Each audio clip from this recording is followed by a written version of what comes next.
Hi friend, good evening, नमस्कार। कैसे हैं? उम्मीद करते हैं कि आप अच्छे ही होंगे। तो फिर प्रत्येक दिन की तरह आज भी आपके समक्ष एक छोटा सा टॉपिक लेकर आया हूँ विश्व इतिहास के संदर्भ में। और आज हम लोग जिस टॉपिक पर बात करेंगे वो रूसी क्रांति की बात करेंगे। रूसी क्रांति पर चर्चा की जाएगी। उसमें हम लोग क्या क्या बात करेंगे, तो उसमें हम लोग देखेंगे कि रूसी क्रांति का उद्भव का कारण क्या था, रूसी क्रांति के परिणाम क्या हुआ, और क्या रूसी क्रांति को रोका जा सकता था। तो इसी विषय पर विस्तार से बात की जाएगी।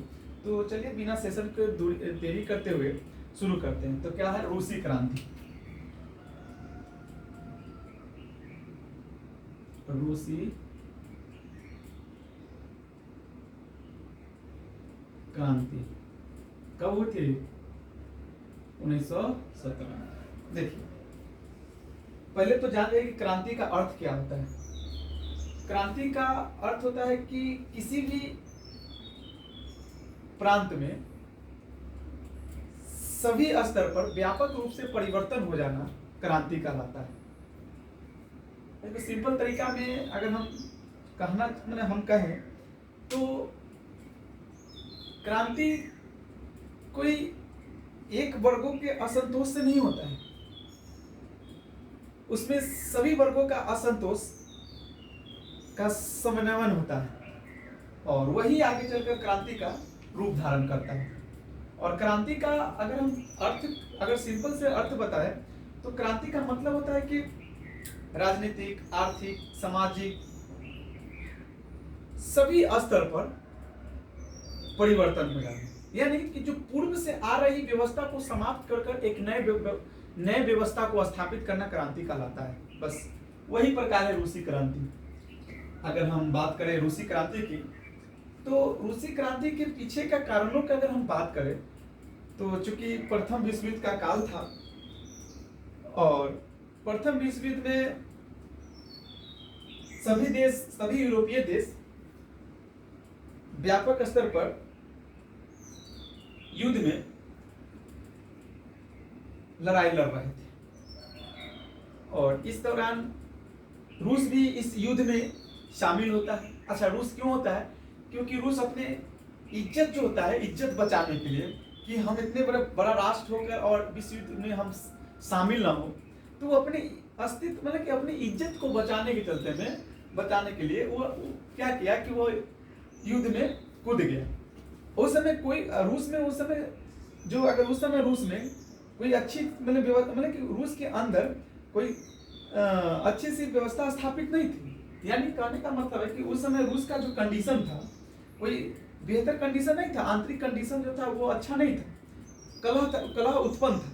लेकिन फिर भी रूस अपने महत्ता को साबित करने के लिए रूस में युद्ध में शामिल हो जाता है, जिस कारण रूस के व्यापक स्तर पर जन धन की क्षति होती है, जिससे कि रूस में आर्थिक संकट लाने का काम करती है। बहुत व्यापक स्तर पर आर्थिक संकट आ जाता है, जिस कारण वहां पे विद्रोह भी उत्पन्न हो जाता है, जिसे बोल्शेविक क्रांति कहा जाता है। और वही बोल्शेविक क्रांति के कारण हुआ ये कि रूस पूरे विश्व युद्ध में रहा भी नहीं। 1917 में रूस ने विश्व युद्ध से बाहर निकल गया। 1917 में बोल्शेविक क्रांति हुआ, रूसी क्रांति हुआ और उसी के समय वो बाहर निकल गए। अब आज बात करें रूसी क्रांति के कारणों की, तो देखिए किसी भी युद्ध के, चाहे किसी के उद्भव के, चाहे किसी के मरने के, जीने के, मतलब कि किसी भी तरह के उत्पत्ति होने के पीछे कोई एक कारण नहीं होता है, इसके पीछे अनेक कारण होता है। एक तो होता है तत्कालीन कारण, एक होता है दीर्घकालीन कारण। जैसे कि मान लीजिए कोई मरता है, फांसी लगा लेता है, सुसाइड कर लेता है, तो क्या उसको आइजे मर गया? ऐसा तो नहीं है ना। उसके पीछे विगत कई वर्षों से असंतोष उसके मन में जमा होते रहा और एक दिन ऐसा आएगा समय, जो सुसाइड करते वो अच्छा काम नहीं है, जो सुसाइड करते तो एक दिन ऐसा उनका समय आएगा जिस दिन वो सारे के सारे असंतोष क्या होगा, एक बारूद के रूप में एकत्रित होकर एक बारूद की तरह उसको क्या बोलते हैं, बारूद की तरह क्या इकट्ठा हो जाएगी, और उसको चिंगारी मारने का काम कौन करेगा? उसी दिन किसी के न किसी के द्वारा उसको कुछ ऐसा बात बोला जाएगा कि उसको उस बारूद को चिंगारी उस बारूद को भड़काने का काम करेगा और वो आकर सुसाइड कर लेगा। तो सभी के उद्भव में, मरने जीने में कोई एक कारण नहीं होता। उसी तरह रूस के क्रांति में भी कोई एक कारण नहीं है। सबसे बड़ा कारण अगर हम देखें तो यहाँ के जो शासक था वो काफी निरंकुश शासक। निरंकुश शासक का कहने का तात्पर्य है कि निरंकुश का मतलब होता है कि शासक के पास समस्त शक्तियों का अधिकार था, यानी कि शासक के पास ही सब समस्त शक्ति था। विधायी शक्ति था, कार्यपालिका शक्ति था, न्यायपालिका शक्ति था, सैन्य शक्ति था। इसलिए शासक क्या था? निरंकुश शासक था, यानी कि शासक पर नियंत्रण लगाने के लिए वहां कोई ऐसा तंत्र स्थापित नहीं था। आपको पता होगा, आप ही पर, मैं भी पर, अगर कोई निरंतर लगाने वाला अगर चीज नहीं होगा तो हम लोग कैसे हो जाएंगे? तानाशाह होंगे ना, हमको जो मन करेगा वो करेंगे। वो उसी तरह राजा का राजा पर कोई नियंत्रण लगाने का तंत्र स्थापित नहीं था, चाहे कोई ऐसा व्यक्ति, चाहे ऐसा संस्था नहीं था जिस पर राजा पर लगाया जा सके। जिस कारण राजा मनमानी करने लगा। अब वहां के जनता पर उत्पीड़न करने लगा, जनता को पर बहुत ज्यादा अत्याचार करने लगा, जनता पर क्रूरता दिखाने लगा, जिस कारण से वहां की जनता व्यापक स्तर पर उससे असंतोष था। और राजा का नाम क्या था? तो वहां का जो राजा था उसका निकोलस द्वितीय था। राजा जो था रूस का निकोलस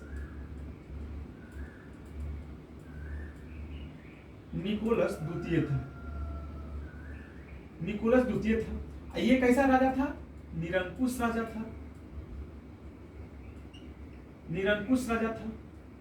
और राजा तो निरंकुश था ही, और जिस प्रकार से वहां पे जो समस्या उत्पन्न हुई, उस समस्या को ये जो राजा थे, उस समस्या को निपटान करने में यह अक्षम साबित हुए, माने सक्षम नहीं हुए, अक्षम हुए। जिस कारण वहां की जनता बहुत स्तर पर, माने कहीं सामाजिक स्तर पर अगर मतलब कि कोई ऐसी समस्या उत्पन्न हो जाए, अगर आपको सरकार या राज्य सरकार या केंद्र सरकार के द्वारा अगर सहूलियत अगर प्रदान नहीं किया जाए, तो आप क्या केंद्र सरकार चाहे राज्य सरकार को आप गुण गाएंगे कि उनका विरोध करेंगे। उसी प्रकार वहां के जो उस समय जिस प्रकार समस्याएं थी, उन सारी समस्याओं का सामना वहां के जनता कर रहा था। इस कारण से वहां काफी व्यापक स्तर पर राजा का निरंकुशता जनता को असंतोष करने का काम किया। और तो और बात, ये इनकी जो पत्नी थी अलेक्जेंडर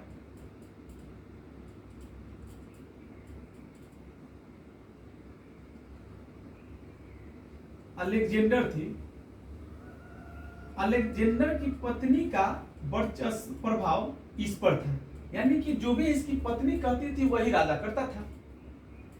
और इससे हमको यह प्रतीत होता है कि महिलाओं को ज्यादा हस्तक्षेप करने का अधिकार नहीं दिया जाने तो निरंकुश हो जाता है।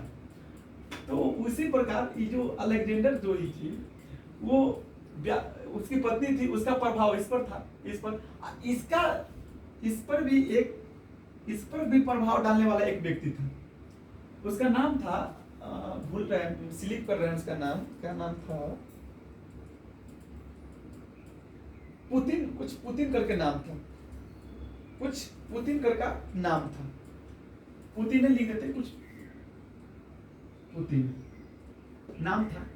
और इसका प्रभाव इस पर था, माने कि अगर जो भी काम करवाना होता था वो पुतिन को अगर कह देते, माने पुतिन को अगर कोई खुश कर देता था और जो भी काम करने के लिए कहता था, उसको काम करवाना होता था, वो पुतिन के माध्यम से राजा से काम करवा लेता था। तो निरंकुश राजा था। एक तो निरंकुश राजा था, इसके साथ साथ 1905 ईस्वी में जापान के हाथों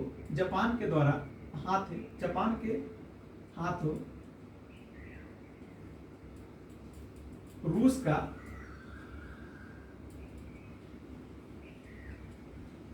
पराजित होना, ये भी एक कारण बनता है। क्योंकि 1905 में जापान के जो हिरोहितो जो तानाशाह था, वो चाह रहा था कि चीन के मंचूरियन पर अपना वर्चस्व स्थापित करना। ठीक, और इस जो जापान जो रूस के जो राजा थे निकोलस द्वितीय, उसका आधिपत्य वहां पर स्थापित था। इसलिए दोनों में संघर्ष उत्पन्न होता है, युद्ध होता है, और अंततः आकर निकोलस द्वितीय को पराजित कर देता है और जापान पे जीत हो जाता है, जिससे वहां की जनता इतना असंतोष हुआ, इतना असंतोष हुआ कि राजा के खिलाफ विद्रोह उत्पन्न कर दिया।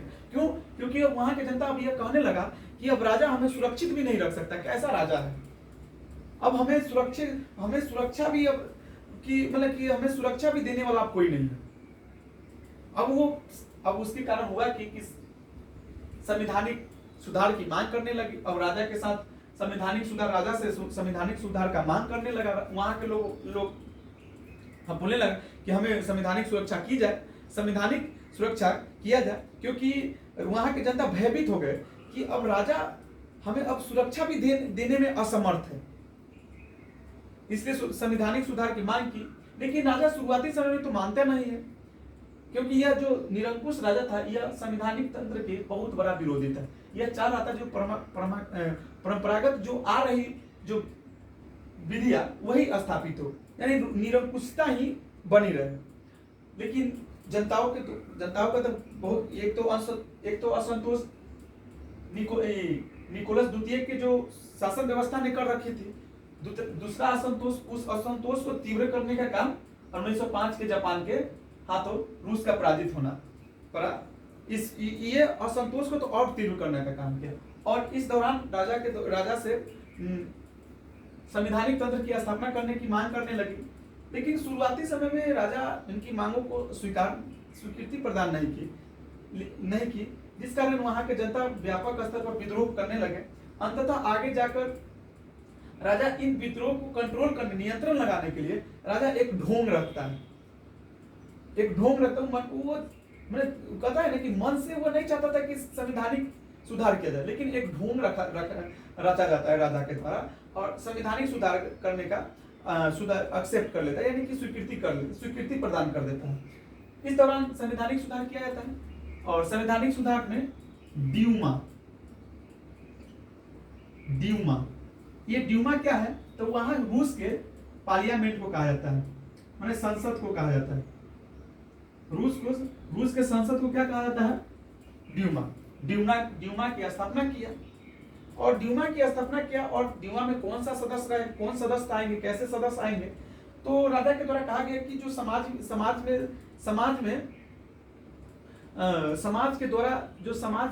के द्वारा जो चुने गए प्रतिनिधित्व ही ड्यूमा के सदस्य होंगे, यानी कि समाज के सभी वर्गों को मत देने का अधिकार प्राप्त हुआ, और ड्यूमा की स्थापना की गई। इलेक्शन होता है, इलेक्शन होने के दौरान ड्यूमा में सदस्य चुन की आती है, और कुछ दिन के लिए ड्यूमा मतलब कि चलते रहे, कुछ दिन के लिए ही ड्यूमा को स्थापित किया गया था। आगे चलकर अगला साल होकर 1918 में अब ड्यूमा में जो समस्त रूसी वासियों को जो मत देने का अधिकार दिया गया था, उसमें से सीमित मत अधिकार कर दिया, जिस कारण से हुआ ये कि वहां के जनता बहुत असंतुष्ट थे राजा से, बार राजा से असंतुष्ट थे, और यही असंतुष्ट होते गया। आगे चलकर हम देखें तो प्रथम विश्व युद्ध को हम भी देख सकते हैं। प्रथम विश्व युद्ध को हम देखा जा सकता है, क्योंकि प्रथम विश्व युद्ध में हुआ ये कि युद्ध रूस की ऐसी स्थिति नहीं थी कि वह जापान में प्रथम विश्व युद्ध में शामिल हो, क्योंकि रूस को बाल्कन क्षेत्र पर भी अधिपत्य स्थापित नहीं हुआ, वहां से भी मुखी खानी पड़ी। इसके साथ साथ काकेकस बाल्कन जो काला सागर के आसपास के क्षेत्र था, वहां पर भी उनका वर्चस्व स्थापित नहीं हुआ, जिसमें वहां पर भी मुखी खा कर आना पड़ा।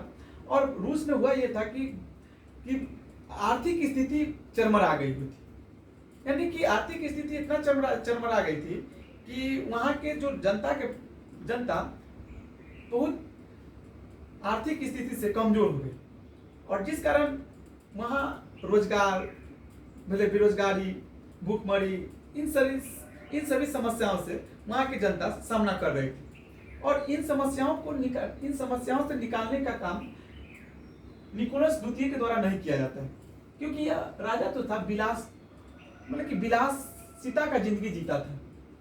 तो एक प्रथम विश्व युद्ध का भी कारण माना जा सकता है। उसके कारण कृषक असंतोष, कृषक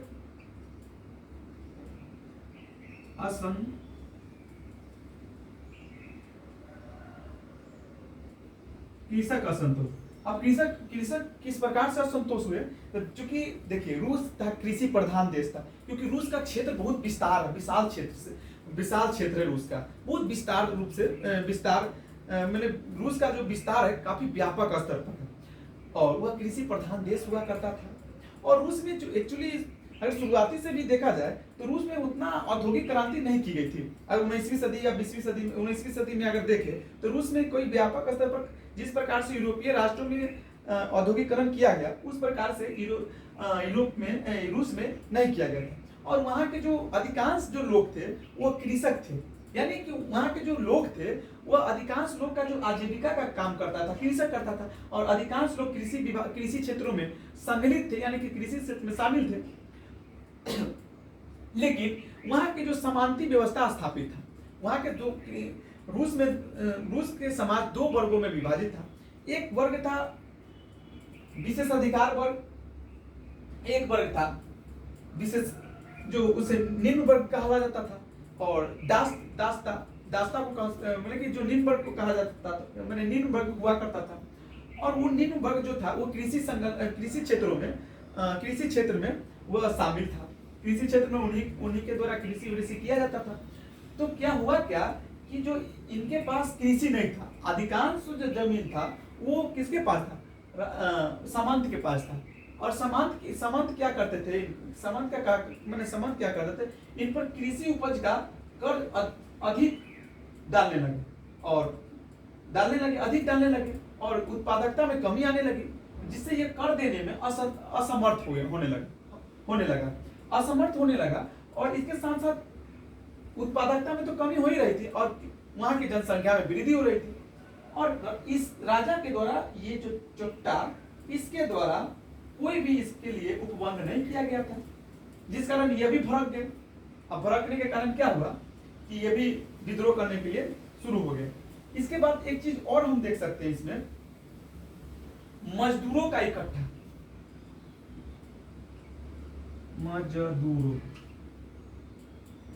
मजदूरों का असंतोष, मजदूरों के असंतोष को भी हम देख सकते हैं, क्योंकि मजदूर कहाँ काम करेंगे? औद्योगिक क्षेत्रों में। तो हुआ ये कि यूरोप में मतलब कि बहुत ज्यादा उद्योग की स्थापना नहीं किया गया था, लेकिन जितना भी किया गया था उनमें भी मजदूर तो हुआ करता था। लेकिन आर्थिक स्थिति के कमजोर होने के कारण हुआ ये कि उद्योग धंधा ठप होने लगा, और वहां से क्या हुआ कि बेरोजगारी जैसी समस्या उत्पन्न हो गई। और क्या किया गया कि मजदूर लोग को भी शोषण किया जाने लगा। अब ज्यादा काम करवाने लगा, और ज्यादा काम करवा के पैसा कम दिया जाने लगा। इंडियन लोग को मजबूरी था, जीवन जीविका के लिए वही एक उपाय था।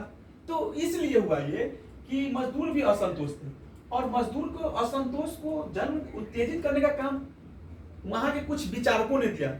जैसे अगर हम विचारकों की बात करें तो उन विचारकों में हमें सबसे बड़ा ये क्या नाम है, नाम थोड़ा स्लिप कर रहे हैं, उसका नाम था निकोलस, एक मिनट,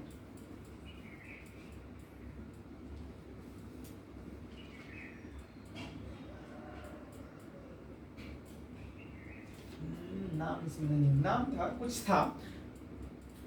तो वह उन विचारकों के द्वारा इनको असंतोष को तेजित करने का काम किया।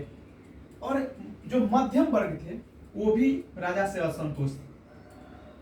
मध्यम वर्ग भी थे। मध्यम वर्ग किस लिए असंतोष थे? तो राजा के द्वारा अत्यधिक कर उस पर आरोपित किया जाने लगा, जिस कारण मध्यम वर्ग भी असंतोष थे। तो रूसी क्रांति का यही सब कारण था। और आई होप कि आप अच्छे से समझे होइएगा। तो फिर इस अगला वीडियो मेरा जो रहेगा राजस्व व्यवस्था से संबंध में, आज हम अगला वीडियो में हम राजस्व व्यवस्था से संदर्भ में हम लोग बात करेंगे राज्यसभा की प्रासंगिकता, यानी कि राज्यसभा का महत्व। ठीक है, थैंक यू सो मच।